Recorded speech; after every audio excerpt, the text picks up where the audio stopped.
I'll call the roll. Megan McGinty. Ivy Williams. Grace Mitchell. Mikhail Lebinsky. Scott Dossett. Ricardo Diaz.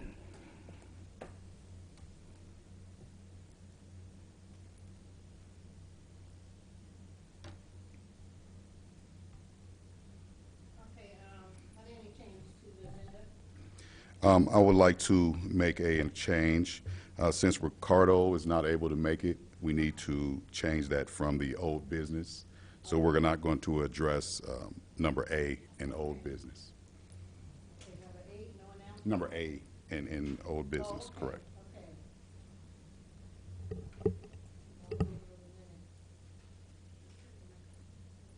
Is your mic on, Grace? Your mic on? Okay. Staff report. So the only thing that I have is we had 6 official complaints filed within the city Urbana Police Department, 5 of which have been resolved, unfounded or some form like that, and 1 is still in some other legal litigation, so that one has not been completed yet. None of the 5 have been, they've been offered the information that they can appeal here, but none of them have done so.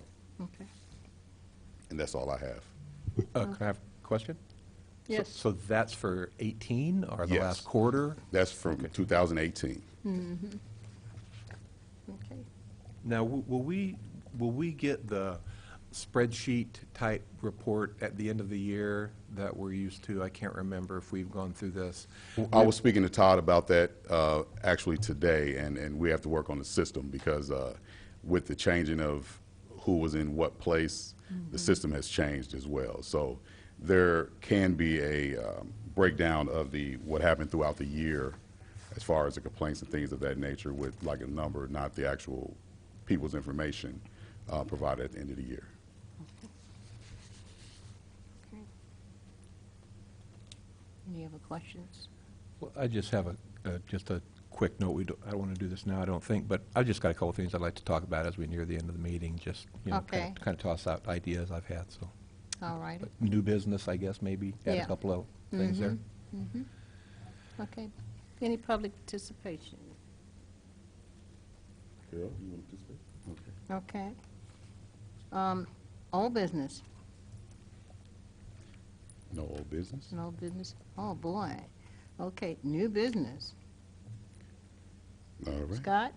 Oh, yeah, okay. Well, first of all, I wanted to thank everybody who cooperated to get the new, it's not really a trifold anymore, but the brochures, kind of the CPRB. Informational placards. Yes. Yes. Informational placards. I really like that format because it's not floppy.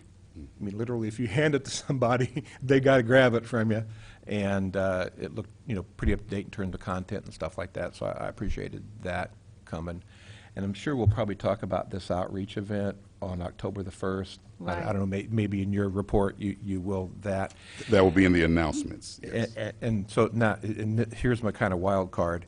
Of course, we're going to be looking at a bunch of the TASER use forms, that get filed with every, display or discharge. Do we do anything with those? Or what specifically, is any data entered from those? Is that used to go into a spreadsheet that might be used to look at incidences and let us make natural groupings? Do we do anything with those reports? The one-pagers? I do not have that in my office. I'm not sure if the police department does it in their use of force reviews. The short answer to your question is no. We don't do any statistical analysis in terms of the information gathered on the TASER usage forms. Those TASER usage forms are fairly lengthy. There's a lot of different pieces of data on there. So I suppose if there's something in particular you're looking for, you're just looking for demographics? Well, my thought process was, we have this form, and we look at it, and then what happens to it? So yeah, I mean, there may be something interesting I'm assuming that patrol area, for example, is indicated? Not on the form, no. I Not don't on the, believe so. not on the form? I'd have to double check the I form, was but I just don't thi- think I was so. just thinking whether there would be some who, what, when, where type info on there that could get pretty easily spreadsheeted so that, you know, we could look at dates and see a pattern. If nothing else, if we keep bunch of them, at least all of that's, you know, in something like an Excel file, and you could play around with it looking for trends or seasonalities or something like that. Can go off the deep end talking about trying to derive some kind of statistical information, and I'm not asking for that because that could be a big job and we need probably more hits than I think we're going to get, at least for several years. Yeah. But I was just wondering whether or not there was useful information that the board or Preston or you all could have to have somebody spend just, I'm talking about like a 5 or 10 minute shot at entering that. And I didn't really look at a form and try to come up with any fields, but there might be some of interest. You know, we could, you know, set that up as a little job for somebody to meet with you all and come up with a half a dozen fields that might help us see, you know, the periodicity, or I don't know whether the randomized officer numbers are on that form or would naturally be available, but there's a question you could ask. Does somebody pull one of these more than somebody else? I can answer that right now. Not every officer has a taser. Right. I know that. So, Right. yeah. Yeah, right, yeah. So I know the randomized, I don't want to know anything about the randomized numbers, but if number 52 is the only one who ever uses one, I'm being absurd here, then number 52 is the only one who either takes the action or is, you know, I mean, I understand. I'm just looking for that kind of way that we could project our review.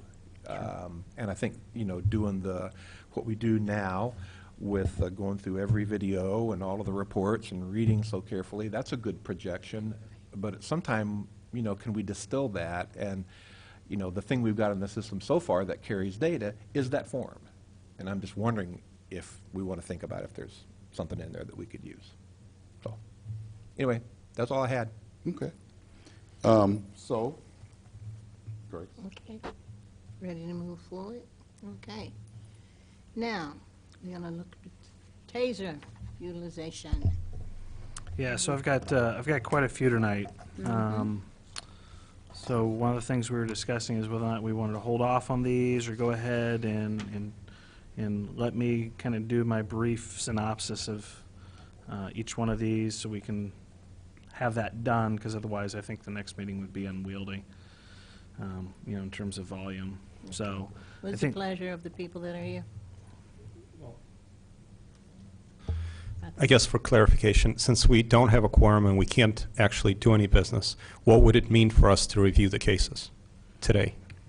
Well, you can still review them. Right. And discuss them. You just can't vote on them. Right. You can't vote to say, okay, yes, I think that this needs to go back to the chief for review, and Sure. So that means that our next meeting, we would have to vote, yes. Yes. which means that, you know, the three of us couldn't vote. So I mean, we could, but we'd need others. So they would need to go through, or they'd be required to do it on their own time. I think they would do it on their own time. I think one of the things that could go out is something to the board members that are not here, that we did quit taser reviews, and then they would have them with the information, and if they had any questions in reference to it, or if they could come in, you know, it would put you to coming in a second time. So what would you prefer, well, since you're doing it? y'all have the most complete file in terms, I mean, you already have the information. Right. So when I read these summaries, it's really to sort of refresh your recollection as to which case I'm talking about, and then sort of read it out loud for the public, so the public has sort of a flavor as to what we're dealing with. Okay. And we were sort of discussing this before. You'll be able to conduct your business if I wasn't here, Okay, right? Because Yeah. you've already reviewed this information. right. So I don't think that me reading my summary to you is a significant cog in the wheel. Okay, You know, if the members that aren't here want to watch the video and listen to the summary. It will refresh their recollection, and then, chances are I'll be here next time. So if there's questions about something, I suppose we can circle back around and we can go towards that. Okay. But it seems like it might be an efficient use of time just to go ahead and read these summaries. If there's questions, I can answer them now. If there's questions next time, I can answer them then.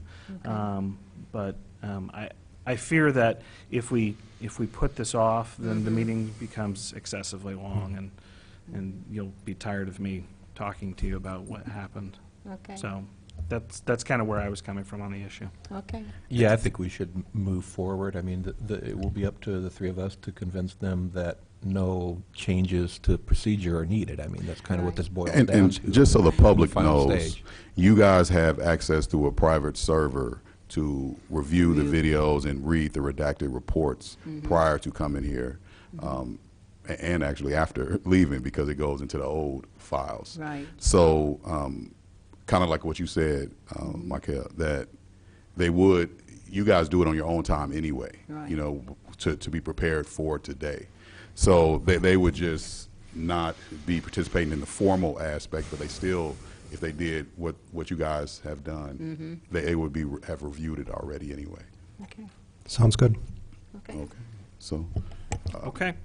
How about I read the synopsis, then you Yes. can watch the video. I think that provides a little bit more context. On January 19th, 2018, shortly before 9 p.m., a uniformed Urbana police officer attempted to conduct a traffic stop on a vehicle for no taillights. The vehicle was stopped, and as the officer approached, the vehicle sped away. Several officers attempted to catch the vehicle as it recklessly fled the traffic stop. The vehicle ultimately drove over a hilly grass embankment into an apartment complex. Officers observed the driver exit the vehicle and ordered him to stop. The driver refused and entered in an apartment. The officer that observed this waited for additional officers to arrive. Officers contacted an occupant of the apartment, who indicated that he was alone in the apartment and granted consent to enter. Unfortunately, this was proven to be a lie, as the driver of the vehicle was located inside the apartment. During the arrest of the subject, an officer pointed a taser at the offender until he was taken into custody. The offender was charged with multiple traffic offenses, including aggravated fleeing and eluding, reckless driving, driving while license revoked, and he was also arrested on 3 Champaign County warrants and 1 DeWitt County warrant. all right, I will play the one video we have for this. Come out!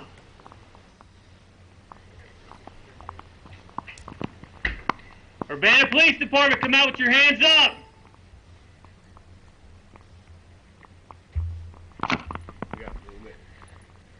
Let's see your hands. Let's see your hands. Hands up. Walk toward me. Okay, right there. Stop and turn around. Walk backwards. Walk backwards. Stop.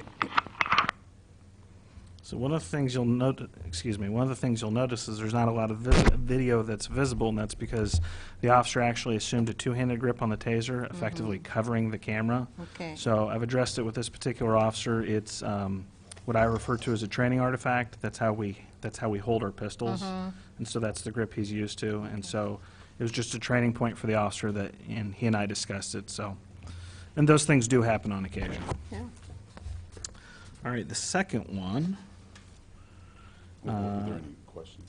Oh, did you want to go each one by one and do questions? Yeah? Okay. Yeah. Were there any questions on this? No, I'm fine. Okay. All right. All right, the second one. On February the 27th, just before 10 a.m., Urbana police officers were dispatched to a call of a disorderly subject at a bus stop in central Urbana. Officers were informed that one subject was intoxicated and attempting to fight with another male. This was witnessed by several people in the area. It should be noted that the reporting person indicated that one of the reasons they called was they feared for the safety of a woman in the area. As officers arrived, one officer observed a subject that was known to him to have a mental health history begin to physically fight with another male. An officer drew his taser as the physical fight was occurring. The taser remained out until the first subject was placed into custody. Both subjects were arrested for aggravated battery and resisting a police officer. The first subject was also arrested on an outstanding Champaign County warrant. I will now start the video. Get on the ground! Get on the ground, look. Stop. Roll over. Roll over on your stomach. Roll over in your stomach. You're gonna get tased. Roll over. Give me your hands. Get your arm out. Give me your hands. Put it behind your back. Put it behind your back, or you're gonna get tased. Okay? Put him behind your back. Keep him there. Stop resisting, sir. Put him on peace. No. Hey. Don't go in my pocket. Stop. Don't go in my pocket. No, you're not.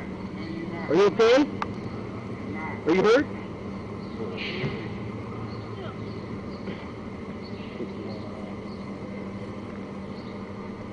He's trying to fight me. Are you okay, sir? No. So one of the things you'll notice about this video is the audio at times is somewhat muffled. The reason that's occurring, and this is something that I believe you've had experience with in the past, at least having videos, is that there's a plug on the bottom of the taser camera, and if there's like a little rubber grommet that sticks in there, and it's where you plug the power charger, I guess we call it. If that little rubber grommet falls off the camera and isn't plugged back in, for some reason the audio gets, it reminds me of Charlie Brown's teacher, the kind of wah-wah. So it's just one of those things that we've sort of always got a stock of these things. They fall out on occasion. An officer just ordered some more of these the other day because one of our tasers was having that problem. So it happens on occasion. So any questions about this one? Okay. All right, the third one. On June the 1st at approximately 9:30 p.m., Urbana police officers were dispatched to a call of a subject acting erratically, yelling at nobody, and possibly under the influence of narcotics. Officers arrived and found the subject that was initially described. Officers made contact with the subject. As they approached, the subject responded to their presence by saying, "Don't touch me." Officers attempted to reassure the subject that they were there to help. The subject clumsily got up, and officers noted that the subject had his fists balled, indicative of pre-fight, what I refer to as pre-fight behavior. Medical and fire personnel also joined the police officers, and the subject directed his hostility towards them as well. The subject continued to be hostile and outwardly challenging officers to fight. At one point, the subject told officers to shoot him, saying that he was ready to meet his maker. A taser officer arrived, and the subject continued to be outwardly hostile and refusing help. The on-scene supervisor directed officers to clear the call as the subject did not appear to need immediate medical attention, was refusing help, and was outwardly challenging officers to fight and even shoot him. All right, I'm going to start the video now. Shut it! Shut it! Okay. Shut it! Shut What? it! Hey, we just want Fuck about that thing. to talk to you, man. Shut it! I don't give a fuck about that thing. Fuck you talking about? No, you need to stay back and talk to Talking her. about that thing. Three of them bitches. Come on. You gonna need three of them. We just want to talk to You you, gonna man. need three of them. Fuck you talking about? You gonna need three of them. I understand that. Who go? Listen. Who won? Stop talking Who won? Who won? Who won? Who won? What is going on with you this Who evening? won? Who won? What do we have? Are we? Who won? Who won? Hey, Who won? I haven't talked to you yet tonight, man. Who won? Don't talk to me. Don't talk to you? Don't talk to me. Why not? Don't talk to me. I don't need you to talk to me. Okay. Do you I want? don't need you to talk to me. Do you want to sit down? No. No. Yeah. No. No. Okay. Well, we're not gonna chase you, so I'm gonna stop coming at you. All right? You don't need to chase me. No, I'm not going to. Fine. I'm gonna step I'm back here. fine. Okay. I'm fine. All right. I'm fine. I'm fine. I'm fine. Okay.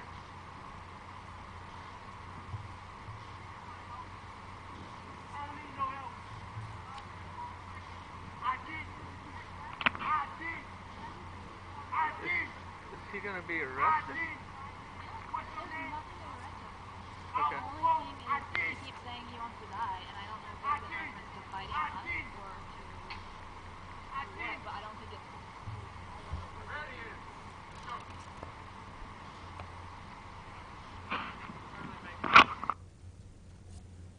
Any questions? Was he, did the officer ever get to him to talk to him? Or? So the officers tried to carry on a conversation with him. He simply wasn't interested. I mean, Right. he was under the influence, and the on-scene supervisor just made a decision. It was better just to walk away from the situation.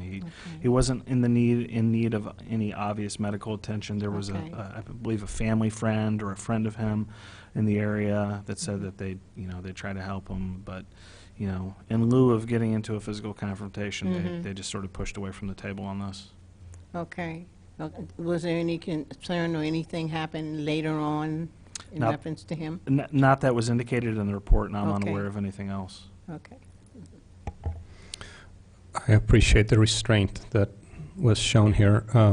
Just in terms of to educate us and anybody who might be watching, can you walk us through some of the discretionary kind of, like what's going through the officer's mind? It seems like this is a sort of interaction that could escalate if the officer starts to give direction to, to lie down, to stand still, to sit down, and then when there's not compliance, then, it just seems like it could have escalated. Sure. It didn't. Just wondering if you could walk us through, like, So there's always 1,000 variables for these sorts of calls. If this man was standing in a busy city street with traffic zooming by, obviously we'd have to take action because he'd be presenting a risk to himself and to other people. If he was bleeding, if he had cut himself either accidentally or on purpose, and we were concerned that somehow this injury is life-threatening, then the officers would very likely want to take some sort of action. Under a set of circumstances like that, like let's say he was suicidal and he cut himself. Part of the TASER program was initially designed specifically for those people with mental health issues that were experiencing some sort of crisis, Right. so that we could as safely as possible take somebody into custody to get them medical treatment. And the video that really kind of started the process with tasers was exactly that. It was a guy in traffic that had cut himself pretty badly, and we, the Urbana Police Department, didn't have the tools to get that done. We were fortunate in that the sheriff's office did, and they came with the taser. And as soon as he was shot with the taser, we were able to take him in custody, and medical was able to treat him. So that's kind of where it started. But in terms of all the decision-making points that an officer goes through, there's too many to list, quite frankly. This was just a judgment call on part of the supervisor of, if I try to do something, it's going to be a fight, and someone might get hurt. I might get hurt. One of the officers might get hurt. This guy might get hurt.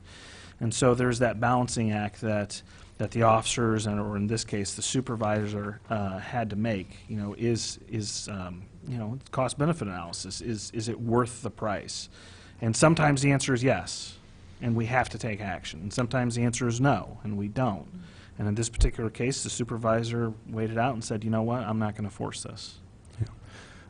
so what I'm hearing is that in the absence of a crime, either a threat to others or a threat to self, a credible, imminent threat to others or self, and in the absence of that, it becomes, a cost-benefit analysis. So if the officer had made a different choice, that would have still been seen as competent policing, just a different judgment. So in this particular case, with the facts as I understand them, so I think your question is, hypothetically, could an officer have used a taser to take him into custody for treatment? Well, he's clearly acting erratically. He's clearly under the influence of narcotics. He's clearly not making good choices. So is he at a potential risk for himself? Yes, absolutely is. Could he potentially hurt somebody else? Yes, absolutely. This was just a judgment call, and police officers make them hundreds of times a day. And in this particular case, if an officer they said, you know what, we really need to get this guy some medical treatment, I wouldn't have disagreed with that. I think he did need some medical treatment. But this is, And of course, there's a lot of intangible things that are difficult for us to assess because we're not there. You can only use so many words in a report. A video only shows one perspective, and so you lose some of those things in the process. So, Thank you. you're welcome. Any other questions? No, I just agree with Mikkel that, I think the restraint was good.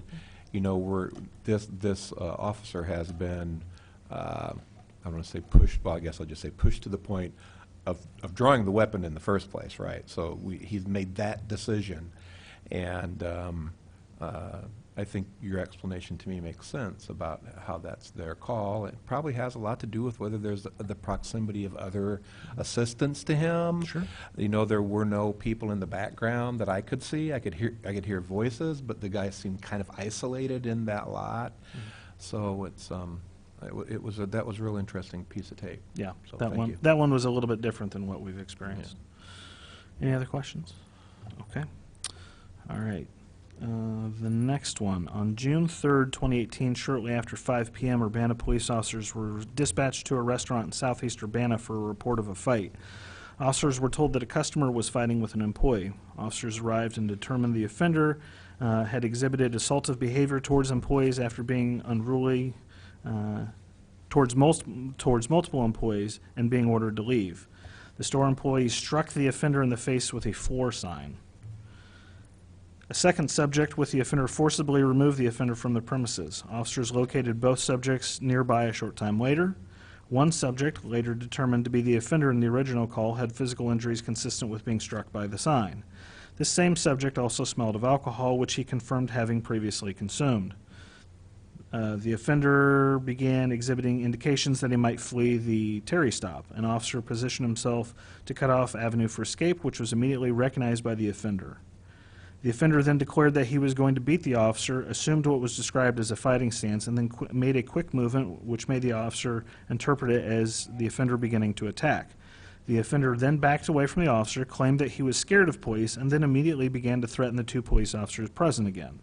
The second officer drew his taser. The first officer closed to the offender to arrest him. The offender resisted the officer's efforts to be handcuffed by holding each arm with the other in front of him. The arresting officer then conducted a leg sweep to quickly effect an arrest of the offender. The offender was arrested, and as soon as he was stood up, he tried to kick the arresting officer. The offender was charged with aggravated assault and resisting a police officer. Okay, we have two short videos. It is two different angles. So we had two people. I'm sorry. Go ahead, So Scott. that means we had two tasers on site, or two. I think this was one of those situations where the officer turned it on, turned it off, and then okay, turned okay, it back okay. on. You said angles, so I wondered whether we were going to get two. Well, no, it was Yeah, two okay. different times. Yeah, I okay, apologize yeah. for No, that. no, that's fine. That's cool. Thanks. I'm telling you right now. I'm telling you right now, if you run up on me, I'm going to tell you. Do you understand? I've been polite with you the entire time this camera's been on. Stand by. So that was the first one. I will play the next one now.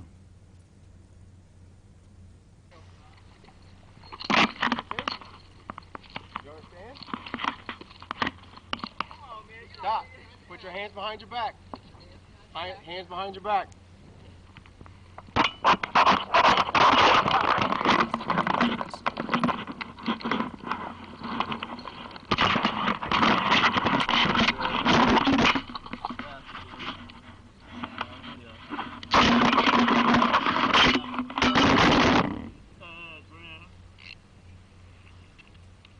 Mike, they finna do it, Mike.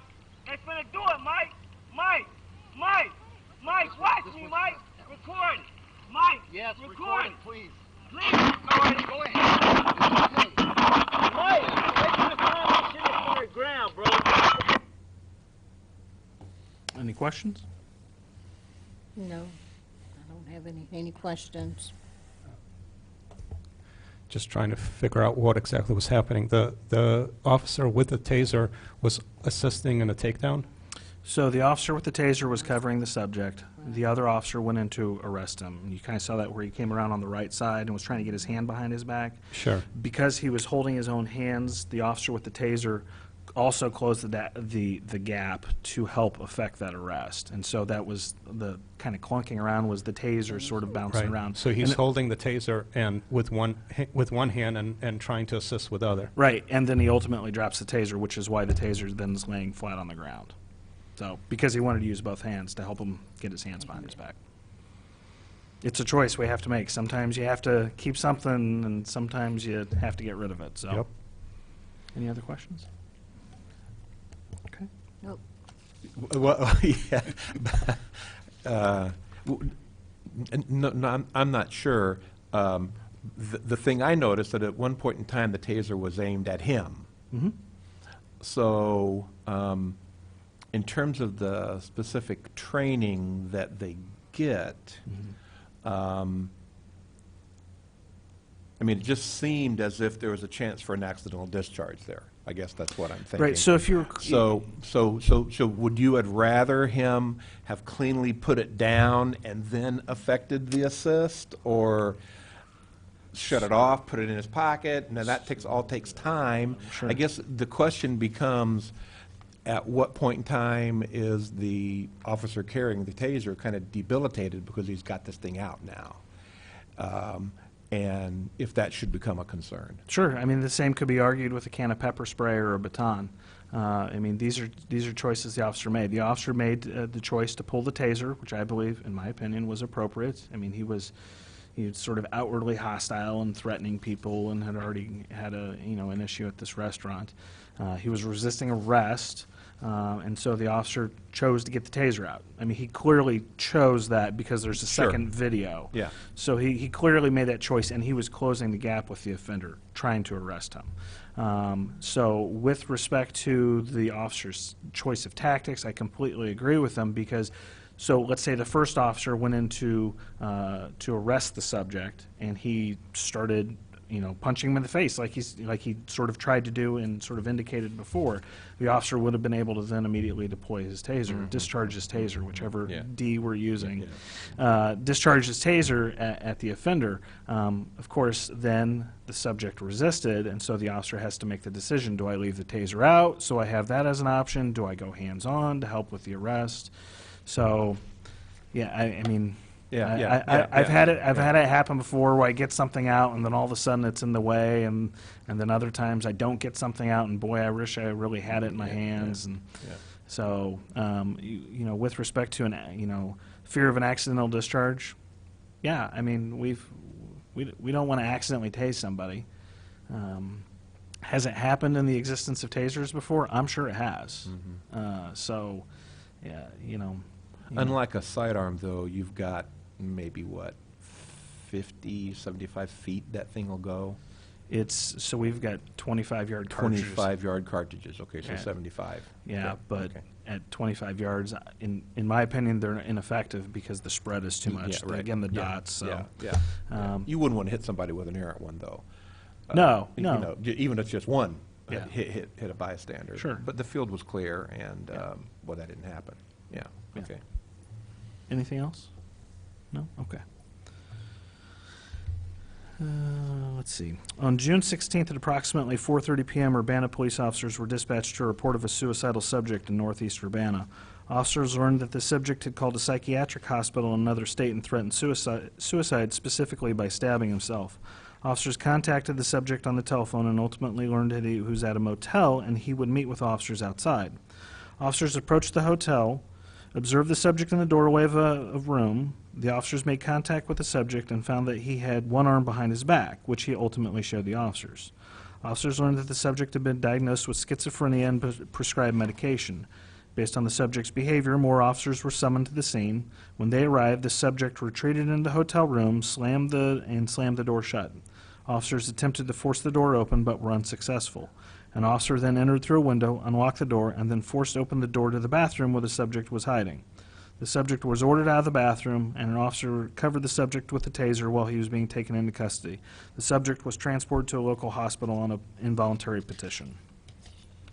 All right, I will start the video.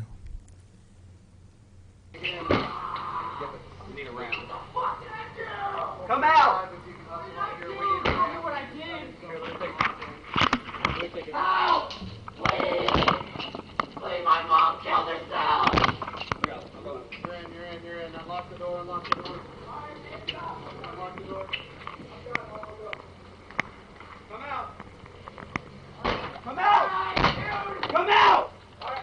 Come out. Come out! Come out here! Right now!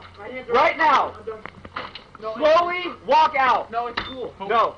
He's coming. Everything. Don't reach for anything. Keep Don't your reach for hands anything. up. I will tase your ass if you reach for anything. You understand? Who's Come that towards talking? us. Police officer. Walk towards Yes. me. Walk towards me. They're gonna put you in cuffs. Don't fight.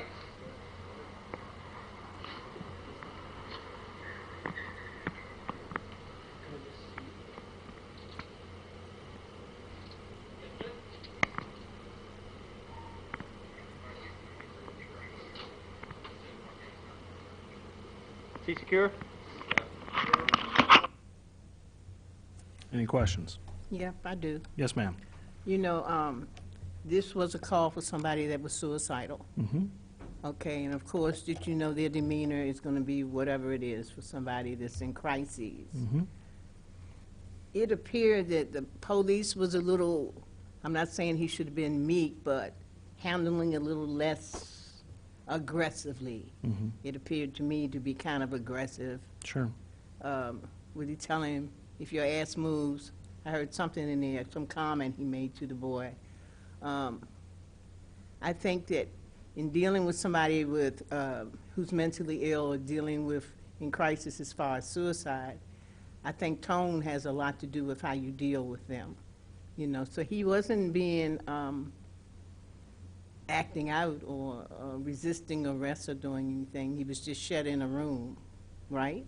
Wasn't he just sitting in the Right. house? So if you go back to that, or if you recall that specific section of the video, Right. he was also reaching into his pocket. So Okay. the officer was afraid that he was reaching for a weapon. So sometimes, yes, police officers use harsh tones and harsh words. I have done it myself. Okay. And I would much rather use harsh words and harsh tones than have to actually use force on somebody. I've Right. threatened to pepper spray people many, many times and never ever Okay. done it. Okay. And I would much rather threaten them with it than actually use it. That's better for everybody. So it was a reaction more so to him reaching in his pocket. Yeah, so as soon as he did that, I don't know if you were looking at me or looking at the video, I actually kind of dropped my head and went, "Ugh," because, I mean, it still kind of gives me for lack of a better term, heebie-jeebies. It's like, don't reach in there.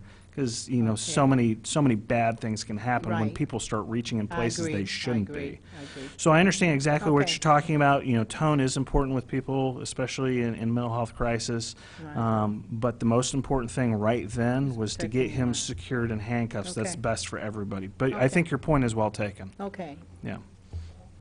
Quick follow-up to that. I had the same reaction that Yeah. you did.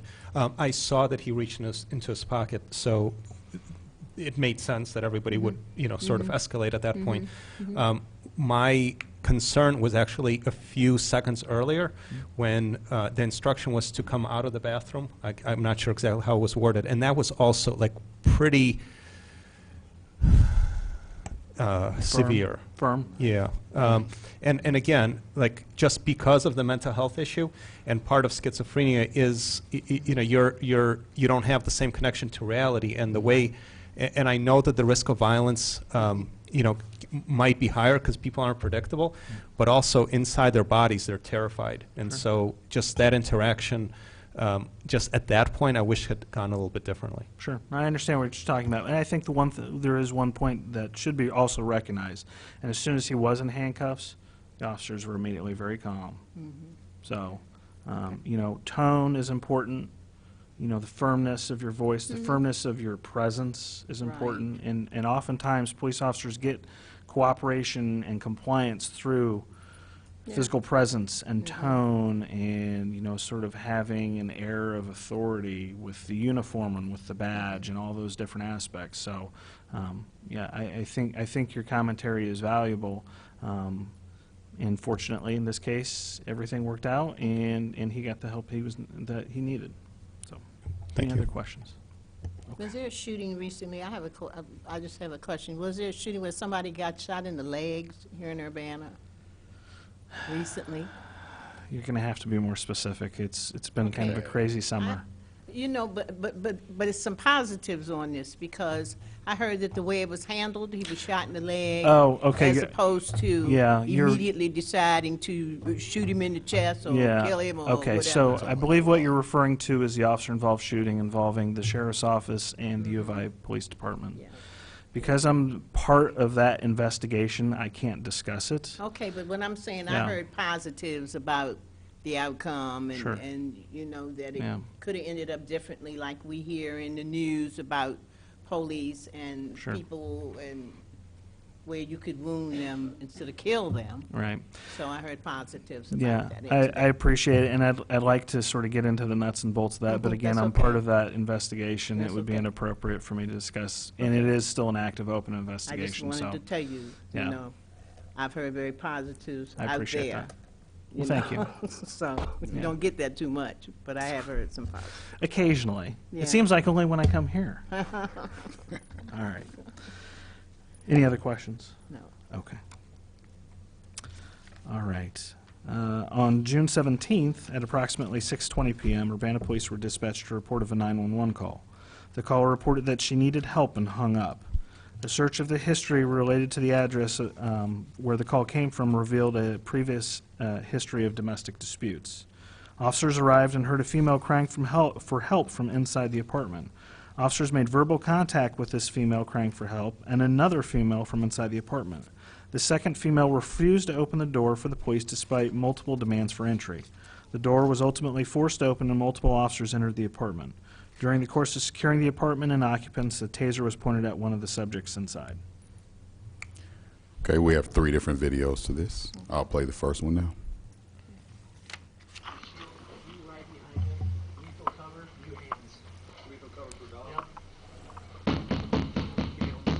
This is the Urbana Police Department. You need to open the door right now.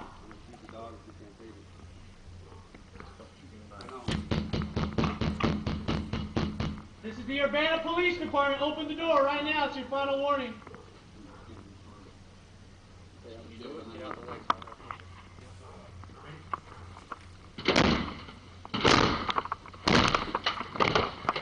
Let me see your hand! Hey! Your hand! Go away, Rob. Let me see your hand. Go away, Rob. Get down, let me see your hand. Get up. Get on the ground. Get on the ground. Hey, police, come out. Left, on right.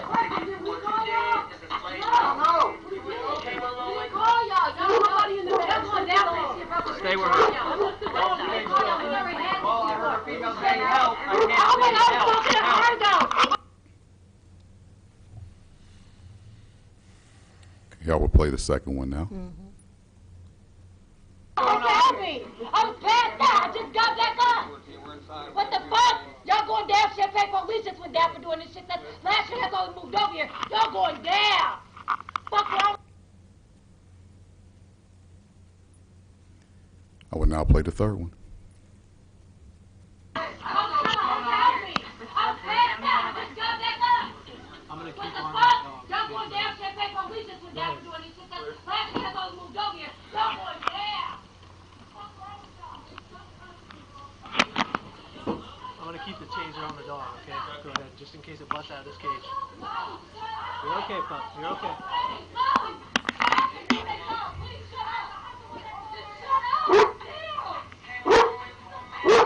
Are you good? Any questions? Okay. On June 23rd at approximately 6:15 p.m., Urbana police officers were dispatched to a report of a hit-and-run accident. While officers responded to the call for the first accident, a second accident scene was located by responding officers where a victim's vehicle was damaged and an occupant of that vehicle was injured. Officers located the suspect vehicle and suspect. The suspect was ordered to lay on the ground until enough officers could arrive to safely effect an arrest. As this was occurring, the offender was disobeying commands and repeatedly put his hands under his body near his waistband and pockets. As he was being held at gunpoint for arrest, one officer transitioned to his taser and pointed it at the subject. The subject was ultimately arrested for aggravated DUI, leaving the scene of an injury accident, driving while license revoked, and no insurance. All right, we have one video for this. I will play it now. Do you understand me? Do you understand? No, I don't. You're the driver of that vehicle that has caused 2 accidents. I've been fucking walking down here waiting for my daughter's mother, you fucking...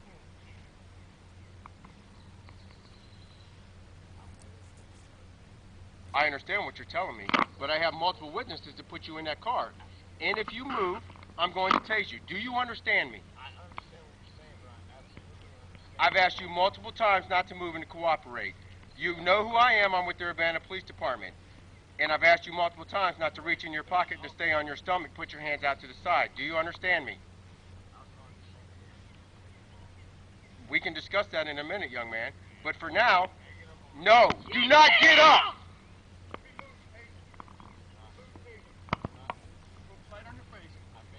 Go flat on your face, put your hands out to your side. Put your hands out to your side. I'm gonna order you one more time and I'm gonna have to tase you. You don't have to order me shit.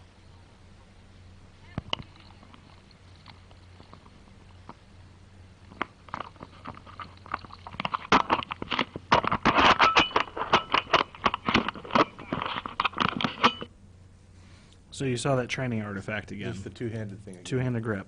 And again, I spoke with this officer. He reviewed the video. He knew exactly what he did. You know, fortunately, you're able to see a little bit there. But, yeah, it's, you know, when you do things thousands and thousands of times, it's hard to break habits. So Right. that was kind of the situation there. Any questions about this one?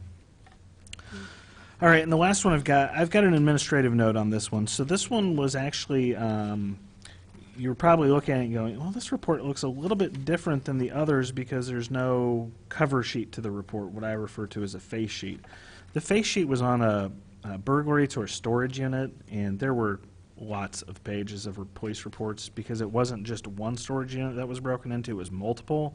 So instead of giving you this entire burglary report, I made the decision, just give them the report that deals with the use of the taser. So that's why it's only a couple pages long, and it looks like, well, you know, where's the rest of my report? Yeah, there's quite a bit of report missing, none of which you care about. Okay, so that was on me. That was not a Preston decision. That was a Rich decision. Okay.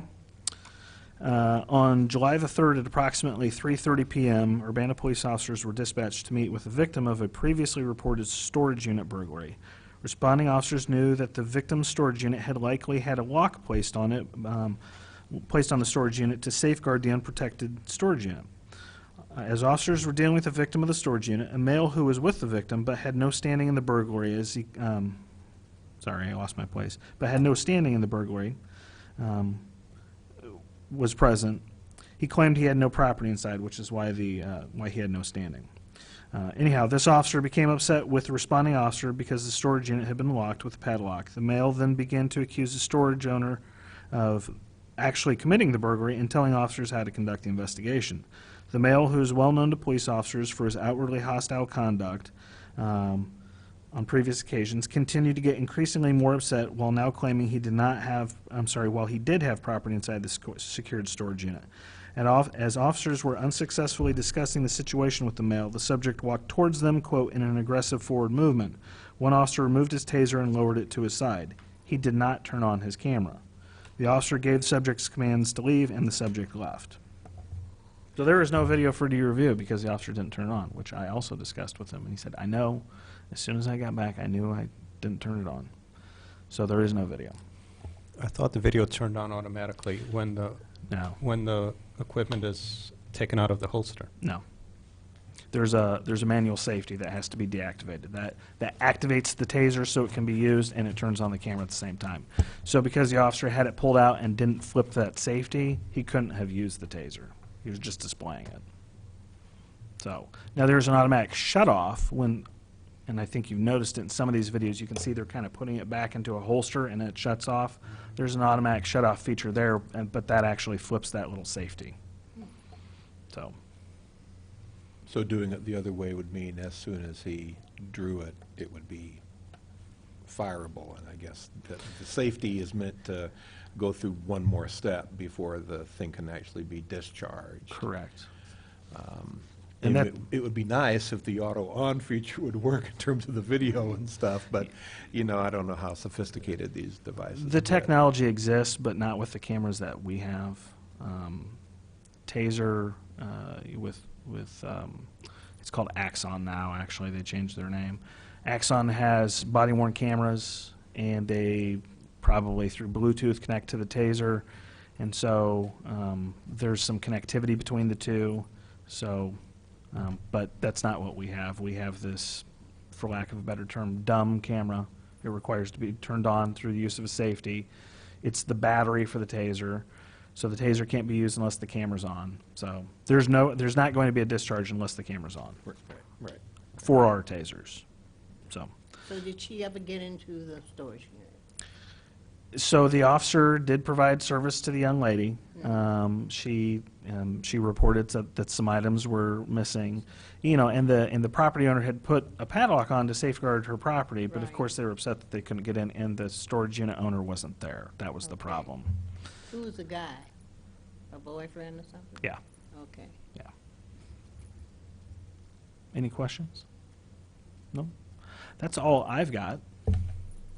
I'd be happy to Thank answer. you. You're welcome. I'll be happy to answer any other questions on unrelated things or accept additional praise from Ms. Mitchell.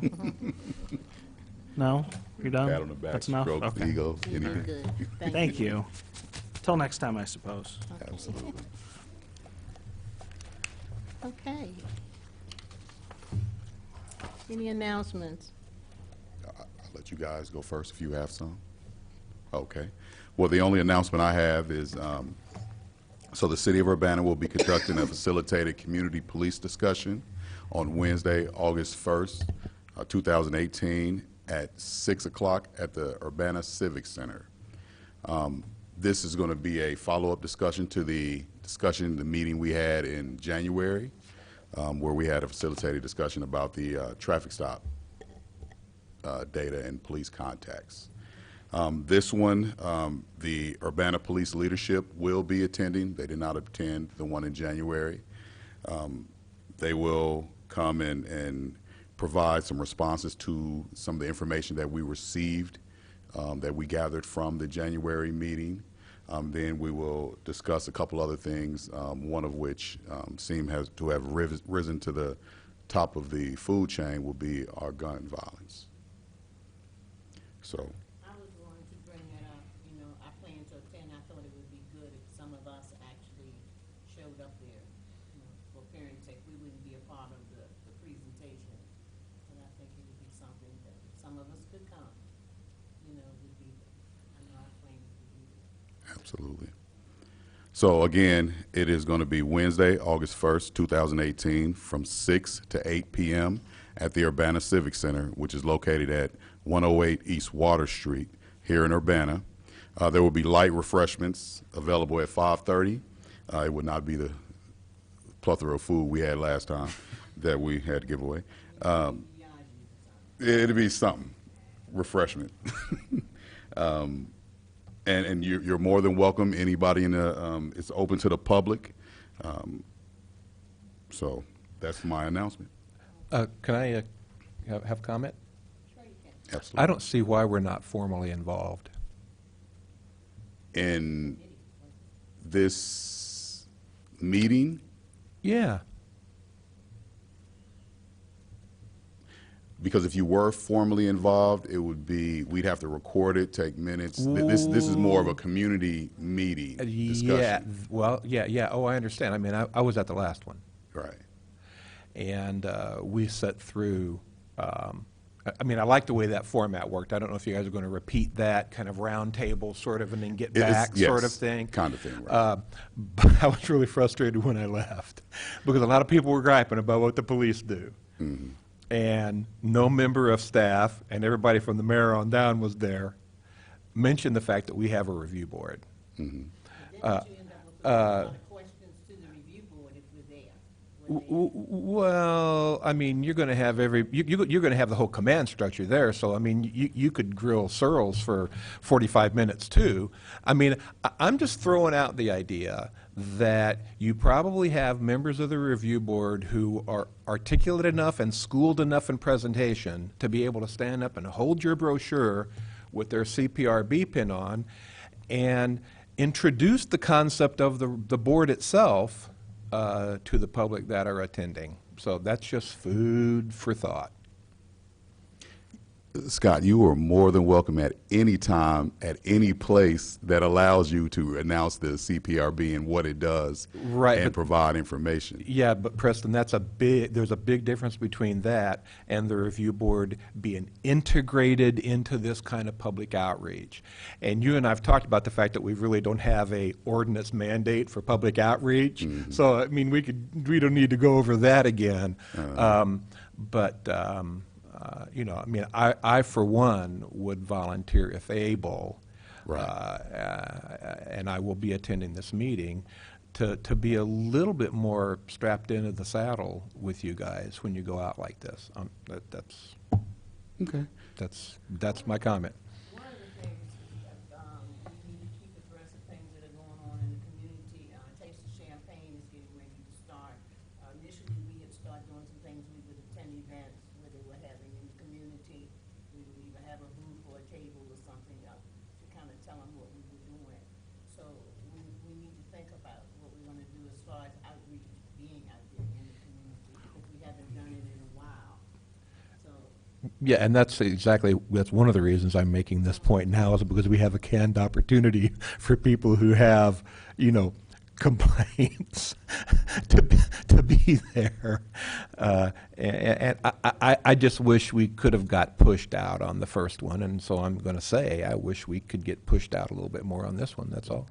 Understood. Yeah. As far as the getting out there, like what you were saying about getting out in the community, I went to Jetty Roads Day that just passed up here at King Park, and we handed out about 50 to 60 of those informational placards, and that's what we did. I don't know if any of you attended. I didn't see anybody, but it was just you know, it just passed up there, and it was well attended as well. So, I mean, those type of opportunities definitely come around, and we would love to see you guys there. with the ministerial alliance, you know, Dr. Underwood had asked me, at some point we will be coming back to maybe meet with them and kind of talk about what we do. And I told her I would bring Dr. Underwood down and get out there, because we haven't been out there for a while, so we need to get out there. We were at something, in Urbana, Scott, I still got the t-shirt, Scott. Here's Scott. Yeah. I still got the t-shirt that I got. We did a couple of farmers markets when Alex was here. He was the one who had the pens made. Do you have one of those, Mikhail? With the the magnetic pen, and that. I lost it. Yeah. We may have to revisit that one. One more thing I want to say is that, has anyone been doing right along? I'm current. I did one last Friday. Okay, well, I can confirm that I did see him. I was rather surprised. okay, well, I felt recharged. Hey, the new vehicles are a lot nicer than Yes. the sedan. Oh, there's a lot more room. Yeah, that'd be fine. Or Sergeant Lushin, you can go to him directly, but just CC me and I could check you off for your time that you spent. I'm not really tracking. Are you tracking our ride-alongs and like, will you contact us if we don't contact you when we lapse our requirement? The time, yes, I Yes. will. Okay.